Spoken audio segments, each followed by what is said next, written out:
Tatyanamonee on another episode of Talk to Ty. Real people, real talk, real life. You already know, okay? I wanted to dive into this week's topic, which is buying from minority businesses. I had something else planned, but it was some stuff that was just happening as of the past week and a half. And I was like, yeah, I need to speak on this because I have my opinions, and I've also pulled from other people who shop from minorities and gotten their opinions. And I'm like, okay, this is a collective thought on this, a collective take. So I wanted to put it out there on the floor for my audience as well, so that we can kind of see what's going on and how can we get around our reservations when it comes to buying from minorities. Now, let me first say, this is not a bashing session. This is not giving you a reason why you should not shop with minorities. That's what this is not. But for those of us that do shop with minorities, we face some of the same common pitfalls that really makes you want to just move your money elsewhere, take your business elsewhere. And I can see why at times we prefer to shop with non-minority businesses versus our own, even though we still want to support. And I think that it's that will and desire to want to continue to support anyway, because we know the struggle and we empathize. We keep going back. But we keep going back to things that remain unchanged in many cases, not all. Some businesses, this does not apply to you. So don't choose to get offended. Don't take this on. Unpack it. So back to the topic at hand. Buying from minority businesses is something that you have to think about first. If it's not somebody that you're already loyal to or a brand that you're not already familiar with. I'll use myself for example. I tried out this nail tech, Black person. I met her because of word of mouth off of someone else that I knew. And when I booked my services with her, she had all of these hoops that she wanted me to jump through just to book the appointment. Now I get it. Side note, as a small business owner, you want to make sure that not only are you retaining clients, but viable ones that will keep supporting you, but you want people to respect your business as much as you respect it. So yes, you want to deposit in order to book a service in advance or a custom order. Yes, you want them to show up on time or give the right information so you know how to meet them where they're at to give them that product or service. Understood. But you have to follow through on what you put out. And the same hoops that you want your clientele to jump through in order to book with you, you have to give them a reason to keep choosing you besides the fact that it's just you, because everybody is just them. And I say that to say, she wanted me to book 2 weeks in advance. I'm normally accustomed to walking into a nail salon, getting my nails done on demand whenever I feel like it. I'm not used to having to plot 2 weeks out for a schedule that I probably haven't even come up with yet for myself for someone else. And I do get it. A lot of entrepreneurs have day jobs or they have some type of secondary income that takes away from their time. All right, cool. Hoop number one. Then I picked a design that she had. This was the design that she created because someone else that booked her services got that design and she marketed it as this was her special technique. That's what I wanted. And it was going to apply to this event that I was going to. So I needed that type of design on my nails at that time. Okay. I pay my deposit, everything. I get there. Why am I finding out after you have already started debris my old set of nails and you're beginning the new set, which I can't leave out the chair like that, you know. Now you're telling me, I don't have the product that you need. What do you mean? Okay, why didn't you check your product when I booked the appointment? Why weren't you checking it in the 2-week time frame between me booking and me arriving? And why am I just now finding out as you're fumbling through your materials after you've already started on my hands, which leaves me in a position where it's like I kind of can't leave. And I base this appointment on everything else surrounding that time because you told me to pick this time in advance. So I need to get my nails done now because I have to go and get ready for the event later tonight. I can't go anywhere else. So you put me in a position where I no longer had an ability to choose what was best for me, but I'm still trying to support you. And I feel like the respect has to go both ways. It's not just about the client respecting the business. It's about the business respecting the client within reason, because I'm a big fan of the customer is not always right. But in some instances, yes, they absolutely are. Y'all be showing y'all tail. Okay. Furthermore, you run out of that product. So I come up with another alternative, even though this was not something that I wanted, but this is a secondary option that'll still be befitting for the event that I have to attend. Why, baby girl, want to charge me an additional $15 on top of my service because, oh, the labor that it takes?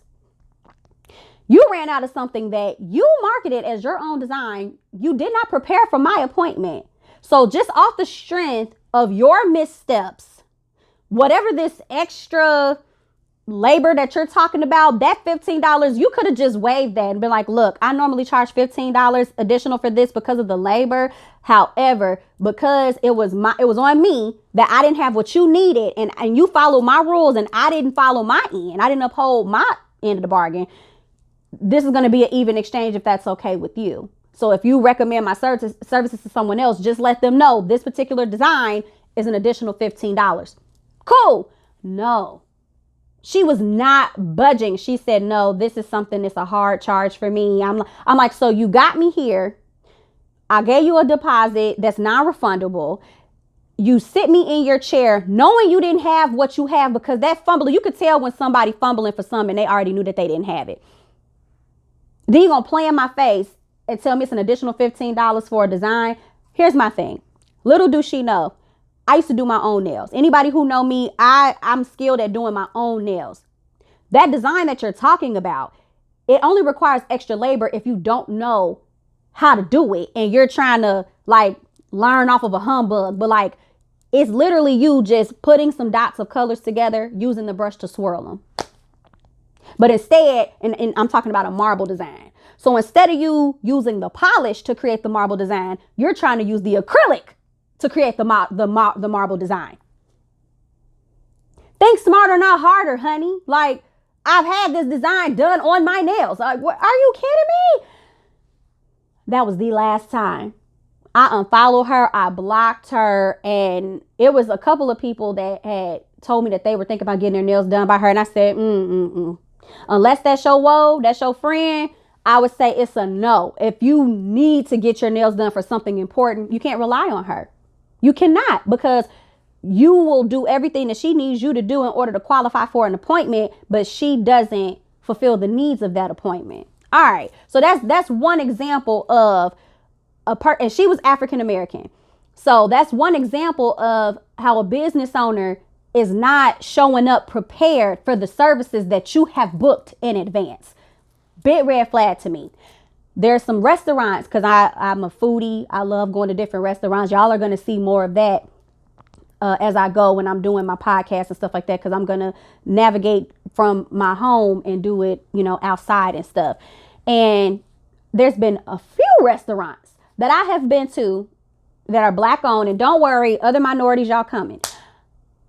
Why, if you have it on your door, your hours of operation, why aren't you there? Why aren't you open? Why am I here before you?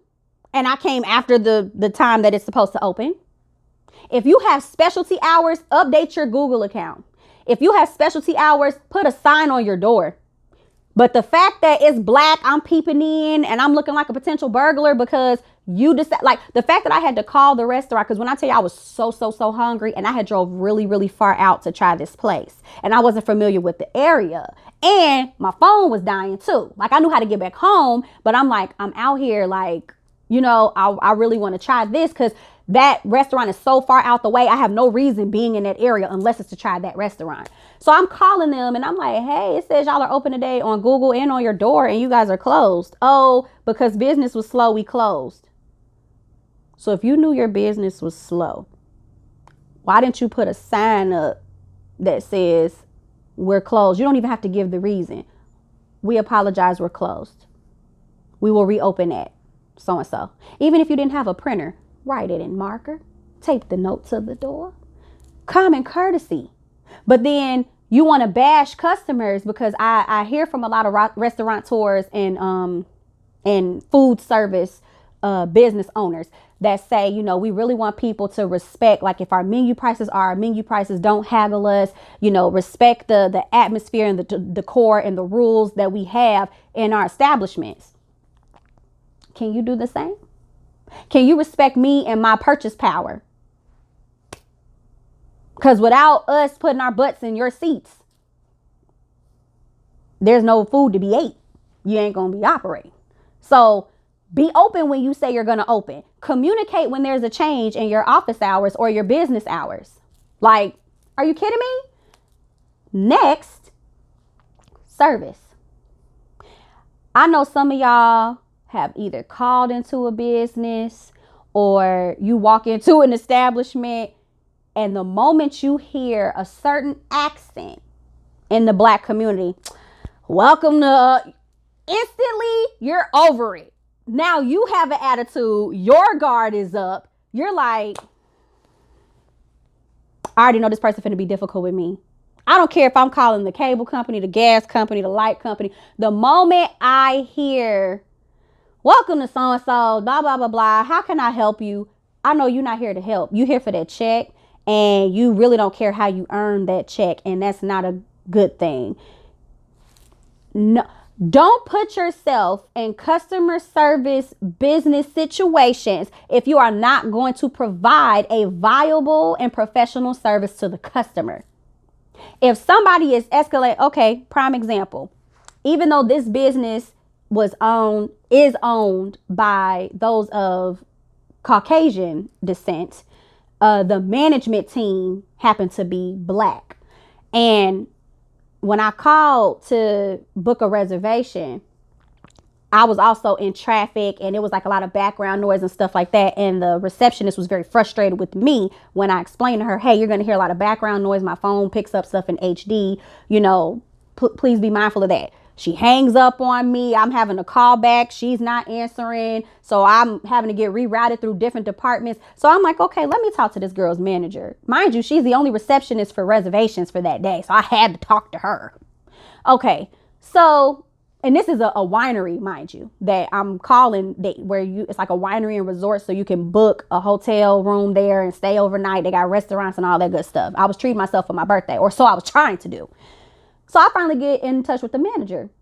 By that time, and y'all know what we do, if you know you got a difficult customer that you are experiencing in a business and they trying to complain on you, the moment you get off the phone with that person, you running and telling your boss so that you can get your story out first. Don't act like y'all don't know what I'm talking about. It happens. Y'all know, especially if you and your boss is buddy. And that's exactly what Shorty did. By the time I got on the phone with the manager, she already came on the phone with her agenda, her disposition, her tone, her everything, her diction, everything was automatically assuming I'm the bad guy. Oh, I am already aware and you were inappropriate. And I was like, ma'am, that's incorrect. I advised her I'm in traffic and there's a lot of background noise and stuff. So she's hearing this and she's also very impatient because this is my first time trying to book services with you all. So not only was I trying to get more information, I was trying to decide on what was the best date of my stay because this is a celebratory moment. That conversation went nowhere, needless to say.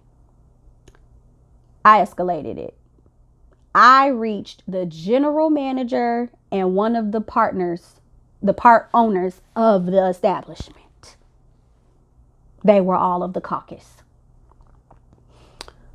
My issue, not only did it get handled and I got my reservation, I had a stay for free with a voucher to spend. Did I call for that reason? No. And I say that because, side note, even though this is about the pitfalls and issues of supporting minority businesses, I will say there are people who will milk that cow dry. They know the moment I go and complain, I'm finna get a freebie. I'm finna have my way. Even if nothing was wrong with whatever, like when people go eat, oh, it's a hair in my food. Everybody in their kitchen is Latino and they got a certain curl pattern. Yours is kinky curly and that's the hair that's in this food. Stop playing with me. You know what I mean? We all know that people are out here doing that. But because I am a business owner, I think different. Because I worked in the service industry, in the restaurant industry, and hospitality, I think differently. So if I'm escalating something, it's because I tried to get through with you and it didn't work. And I still need my service. Otherwise I would go shop somewhere else. But if this is something pertinent that I need from this moment and I can't do it myself or I can't outsource elsewhere, I need it from you. And just off the strength of that, there should be some type of respect, right? So the caucus helped me, got my free stay, got my voucher, had a wonderful experience. And I told them, I said, look, they had to call me back and try to convince me to accept the freebies that they were giving me. Because I was like, no, this is not why I called. I don't accept that. And I don't want to stay with y'all. Because what I don't want is to potentially have to run into those people and handle them. Because they're mistreating me while I'm here for my stay, for my birthday. I don't welcome drama, especially on my birthday. No, ma'am. So when I tell you they called me back and everything, they were like, well, let's give you time to think about it. Can you just give us your mailing address? They mailed me the information because that's how much I was refusing it. I was like, I'm okay. I just want y'all to handle your friend. Get your friend, So that's that, Have good customer service. Keep your office hours up to date. And keep the stuff in stock that is being requested in advance. Black people, please do that. Please.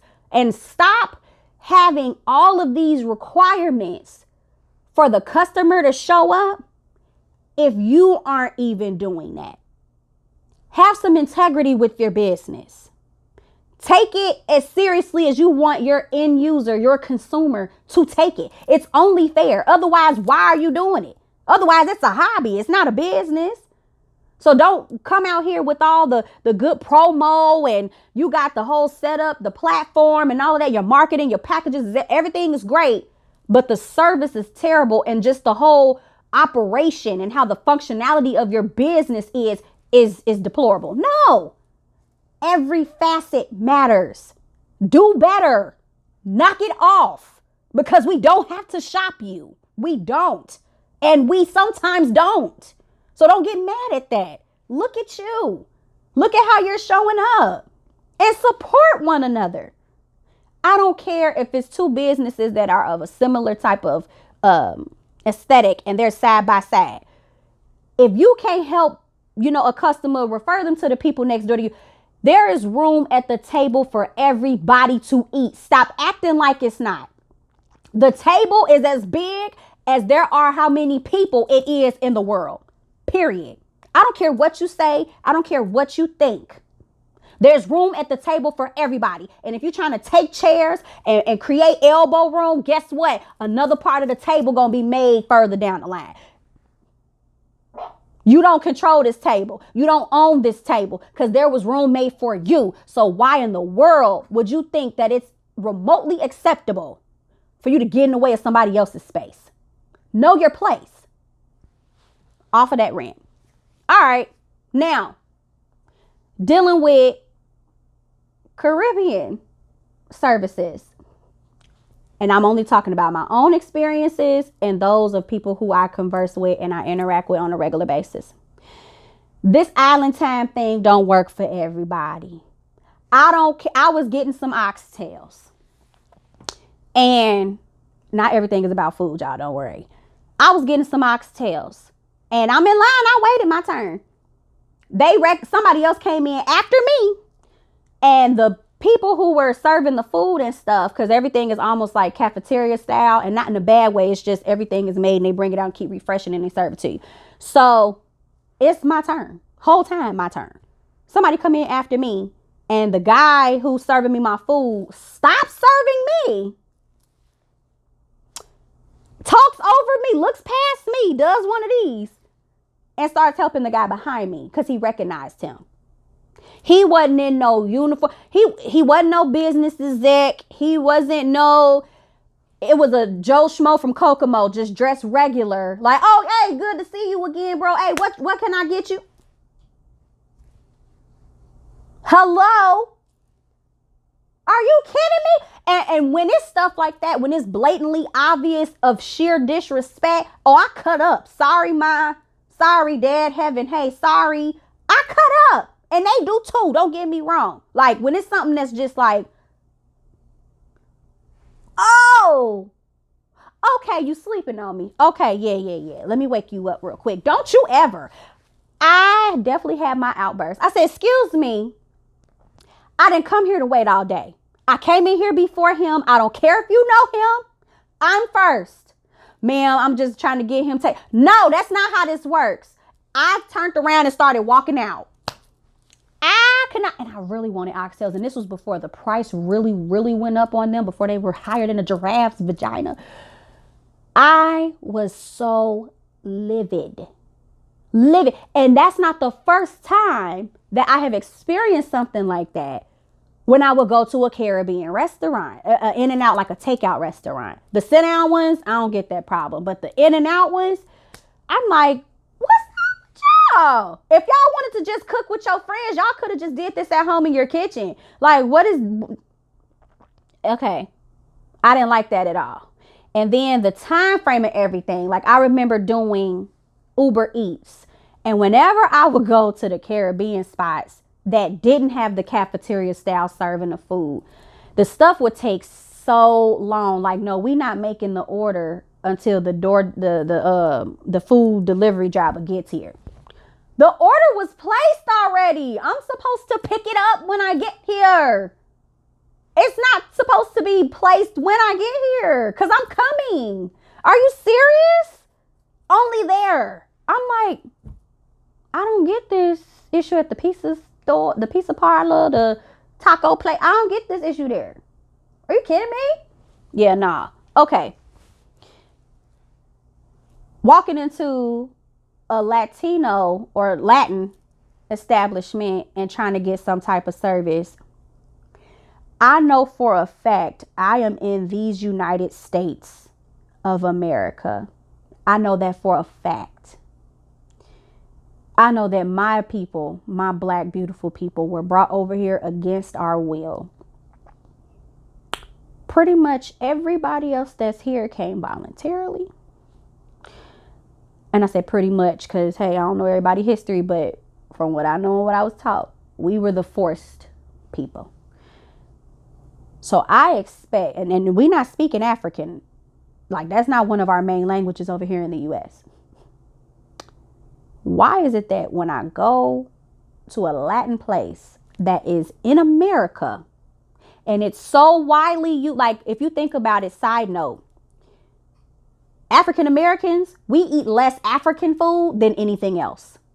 Like, we're not eating jalap rice and other names of stuff that I can't think of. We're eating everybody else's food, buying everybody else's material. And I'm speaking in a general sense. I know that that doesn't apply to everyone or all the time. Okay. But for the most part, when we go out to eat, it's Chinese, Japanese, hibachi, you know, American, you got fine dining, Italian, whatever. We're not going to African restaurants on a regular basis. There is not a regular, well-known chain of African descent restaurants that is known worldwide or US wide that we are going to regularly. So I say that to say, if I'm over here in this country that borrowed our people and never gave them back, I expect to be able to speak English freely. I should not have to walk into a restaurant that's on American soil in a Black majority populated area or white. And when I walk in, nobody speaks English. Latin people, y'all have been here long enough. And it was by choice. Y'all have been here long enough. Y'all wanted to be over here. And I respect that. And I appreciate that. but could you please learn English? And I'm not talking about the ones who know English. Again, and I have to make these disclaimers because people are quick to cancel people and judge and critique and all of that and try to loop you into saying something that you didn't really say or add more to what you said. No. But I know the frustration that arises when you are in your native, I don't even want to say native, but the country that you were born in, and you feel like you can't identify because you're walking into an establishment and no one speaks your language. You would expect that when you're traveling abroad, not at home, not in the suburbs, not in the city, not, you know what I mean? And it's not like I know, I'm from the South Chicagoland suburbs, and in Chicago, period, we got like Chinatown, we got areas where there are concentrated populations of people of a certain ethnic background. I'm not talking about those instances. I'm talking about when they're just spread out and they're not in their own like bubble. Why don't you speak English? Why don't you speak English? And why aren't you trying to learn how to speak English? You can't tell me, because I talk to these people because their kids will come out. They always have to get the kid who knows how to speak English. But the kid that speaks English still can't really interact with you to a certain extent because they don't have people skills because they're not adults. So they're trying to communicate with adults on behalf of an adult. Ugh. I want to speak English. I don't want to have to get my phone out and translate at home because I want some tacos. And I'm trying to tell you, I don't want no onions, no cebollas. No cebollas. That is irritating to me. And I know a lot of other people who feel the very same way. Okay. Going into those of Asian descent. And trust me, again, it's not a bash because I know y'all have y'all law out there that protects Asian and Pacific Islanders from like hate crimes and hate speech and stuff like that. There's not one for Black people. I don't know why that, you know what I mean? That's the issue. But anyway, I respect that y'all fought for it and got it ever so quickly. When it comes to Asian establishments, for instance, the beauty supply store. Why are you following me? I'm coming in there. First of all, you put your business here. You are providing a service that you know most Black people need, which is stuff about our hair and our accessories and stuff. You got stuff locked up behind cages. I know some businesses get stolen from. I know that it is a commonality, especially with our broke-minded Black people and minorities. It's not just Black people, but for broke-minded minorities who make a living out of stealing and robbing and taking from people, you have caused so much ruin. And the reason why you keep having to maintain that lifestyle is because that's your karma. You're not going to get blessed. How my mom says, God don't bless no mess. You're not going to get blessed. That's why you still struggling and why you happy with some money that don't even belong to you because you pawned something that you stole from somebody. When you're making it a job to do that. I know sometimes people do things because they got to take care of their family. Like, I'm not talking about stuff like that. I'm talking about you literally won't get a job.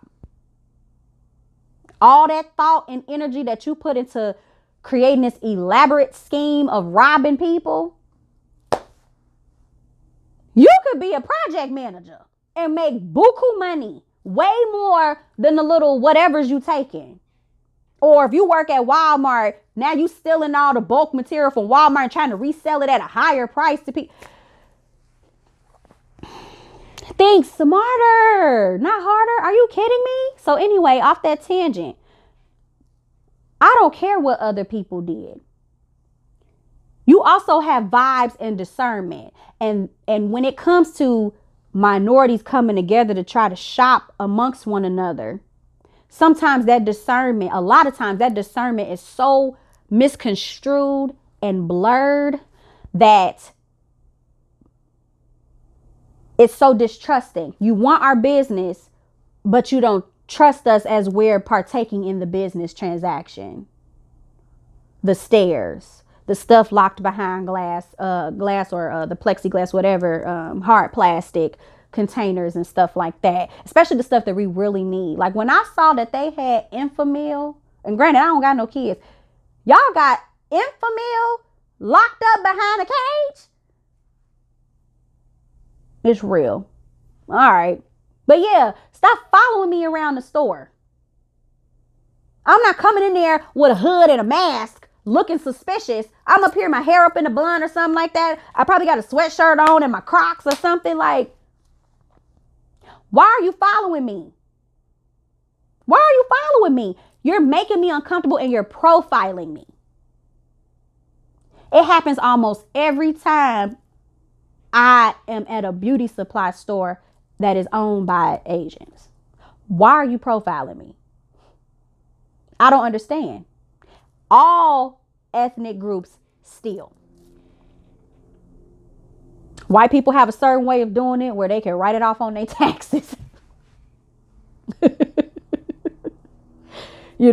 And between, us black folks and Latinos, we have a way of doing it where you probably don't even realize it until you come home like, wait a minute, I thought I had a like they hit you so smooth you don't even know it's missing right up front,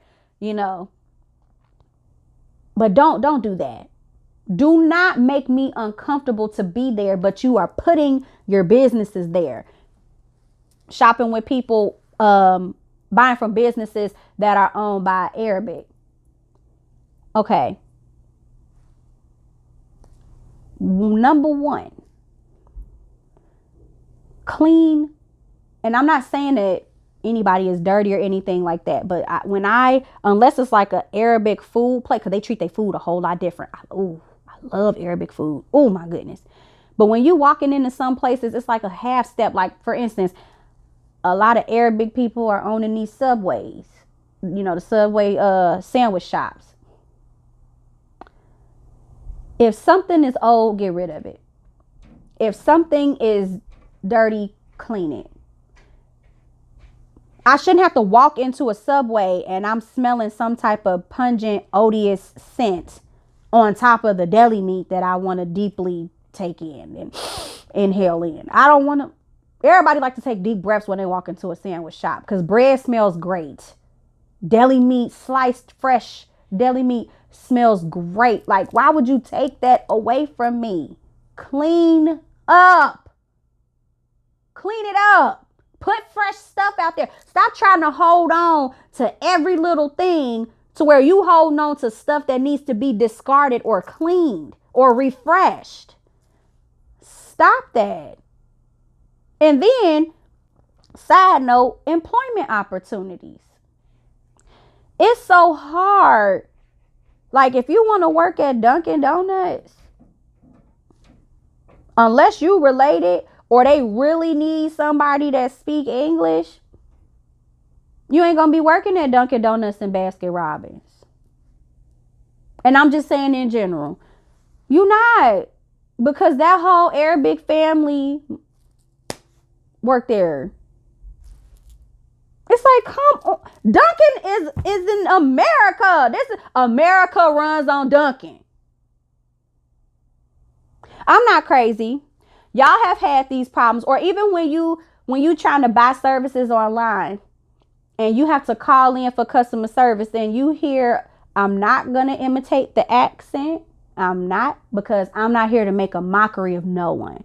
Because I don't like when people make a mockery of black folks or Native Americans, stuff that I made up of. And I got a little white in me too. Like if you were to see my grandma is almost this color. My maternal grandmother. But when you calling in the customer service and it's an American-based company and you hear that, you going to hear my neighbor walking heavy above my head in this very moment. If you do, I apologize. This is going to continue to occur until either she moves out or I get a mortgage. So we going to pray for that deed, that mortgage going into 2025. Okay. Anyway, but yes, I instantly roll my eyes and take a deep breath once I hear a certain accent when I'm calling in the customer service, because I already know this person is going to be committed to reading this script. Everything I say, they're going to be talking kind of robotically. They're going to be saying that their name is so-and-so, and you know daggone well their name is something else. And another reason why I can't really imitate them and say like the ethnic group that they are is because I'm not sure if they're Indian or Arabic, or they could be anything. They could be from Dubai, like whatever. So that's so general, but we all know that voice with the accent when we call in the customer service, and it's like, y'all know what I'm talking about. Can we just have more Americanism in how we do business? And I'm not talking about the under the table Watergate scandal type of business. I'm not talking about that. I'm talking about the stuff that entices other countries to want to have their people move over here. The stuff that people talk about, dreams coming true. The stuff that people talk about, how when we band together and when we really focused on putting our collective minds and efforts together, we make change. I'm talking about that Americanism, that spirit. Can we put that back into these businesses? America was built by the minorities. Even if it was orchestrated by the caucus, we built this stuff. Okay? Why aren't we doing better as a whole? Why? It doesn't make any sense. Most major corporations are not owned by blacks and Latinos. And I'm saying major corporations. They have a hand in it with the caucus and the Asians and some of the Arabics and Indians. But specifically of minorities, African Americans and Latinos, together we have the greatest purchasing power. Actually, African Americans have the highest purchasing power. But us and the Latin community, y'all businesses would be broke without us spending money on y'all. Period. And we can make whatever we're buying from you. Let's be clear. Let's be very clear. And that's one thing I can appreciate about COVID is a lot of us woke up and stopped relying so much on being a consumer. Everybody had time to sit with themselves at home and figure out an easier way to make life easier. When I'm buying something now, the first thing I ask myself is, can I make this at home? If I can make it at home, I'm not buying it. Or if I'm going and I'm ordering food, can I cook this at home? If I can, I'm not going to choose that item. I'm going to choose something that I'm not making at home. Outside of that liberating independence, I should also feel like even if I can make it at home, I want this service from this company. And I can't say that.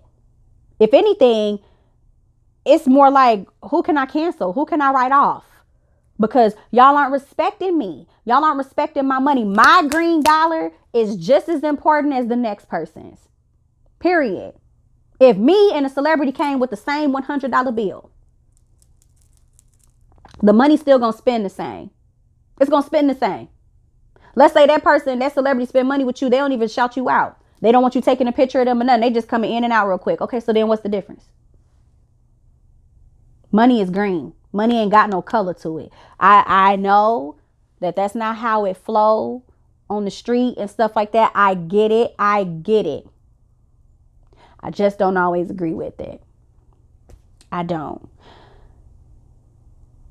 But I really want buying with minority businesses to just be a smoother process. I don't want to instantly walk in deducing my reservations and trying to rationalize as to, okay, am I sure I want to do this? It's not like how you play double dutch or Irish. I love jumping Irish. But when you play jump rope and they like in, and you a little scared, so you kind of like bobbing and weaving back and forth to try to get in. That's how I feel when I'm shopping with minority businesses, because I have been so bruised. Y'all gotta follow through. You can't just start and not have a good finish. And you gotta maintain in between. That's kind of like you get on a plane. You want a safe takeoff, taxi, and landing. It has to be full circle. You can't misstep. And if you need help, say something. And then what makes it even worse is a lot of these business owners or establishments aren't even apologetic. You just so bold in what you do, you don't see no wrong because you know the next customer coming in. But then let another economic drought come. If y'all can support me, well, I don't want to hear your sob story now. If somebody cancel you or write a bad review. No, people shouldn't have to threaten you with going to the Better Business Bureau for you to have some act right. That makes no sense. I know that there are many of you out there who have had these experiences, but opted out of saying something. I'm going to say something. I got something to say. So no, I'm not going to bite my tongue. I'm not going to be subtle. Do better. Whenever people buy from me, not one time have I ever had a complaint with a customer. Not once. I've had customers older than me, younger than me. They dabble in different things and have different backgrounds than I do. If I can do it, why can't you do it? And I'm just a one-woman show. You have a team. You have a whole established enterprise. Did you lose sight of your vision? Or you just don't care no more? And if you don't care, because it's one thing to help someone regain focus, but if you legit just don't care, you're in the wrong business.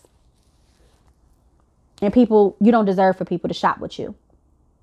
If it's like, I'm not saying that you shouldn't focus on the money. Don't assume that. No, money matters because you got to live off of it. You have to make a living. But when you are providing a product or a service to someone, something else comes with that's more effective and impactful and meaningful than money. It's a feeling that you get. That product or that service means something to that person, even if it's for a short moment. It's something intangible, but so necessary. You have to have that in mind the whole time. The whole time. So I say that to say, I want to continue and will continue shopping with minority businesses because we have to support each other. But what I'm not going to do is be quiet when you making your mistakes. They say it take a village, right? Okay. So that next, restaurant visit I get to and they asking about a tip. Oh, I got a tip for you. Do better. I'm not giving you a monetary tip, but I'm going to give you a verbal one. Do better. Yeah. That next product that I buy from a company and I'm shopping with them online and they just terrible or whatever, escalating it, filing a complaint. Because those complaints don't go away. They're recorded. One day you will learn, because when you mess with the right person at the wrong time, that could be the end of your business. Why risk that? Nobody is invincible. Nobody. As y'all can see, they ousting all these celebrities on their behavior from decades ago. If they ain't safe, why you think you safe? Please. Please. You might be comfortable right now, but baby, when it comes to ousting, that stuff is just as patient as the federal government. All they got is time. Don't worry about it. Everything in the dark gonna come to light. Your karma coming, you gonna get yours. But why even go through that? Take things moment by moment.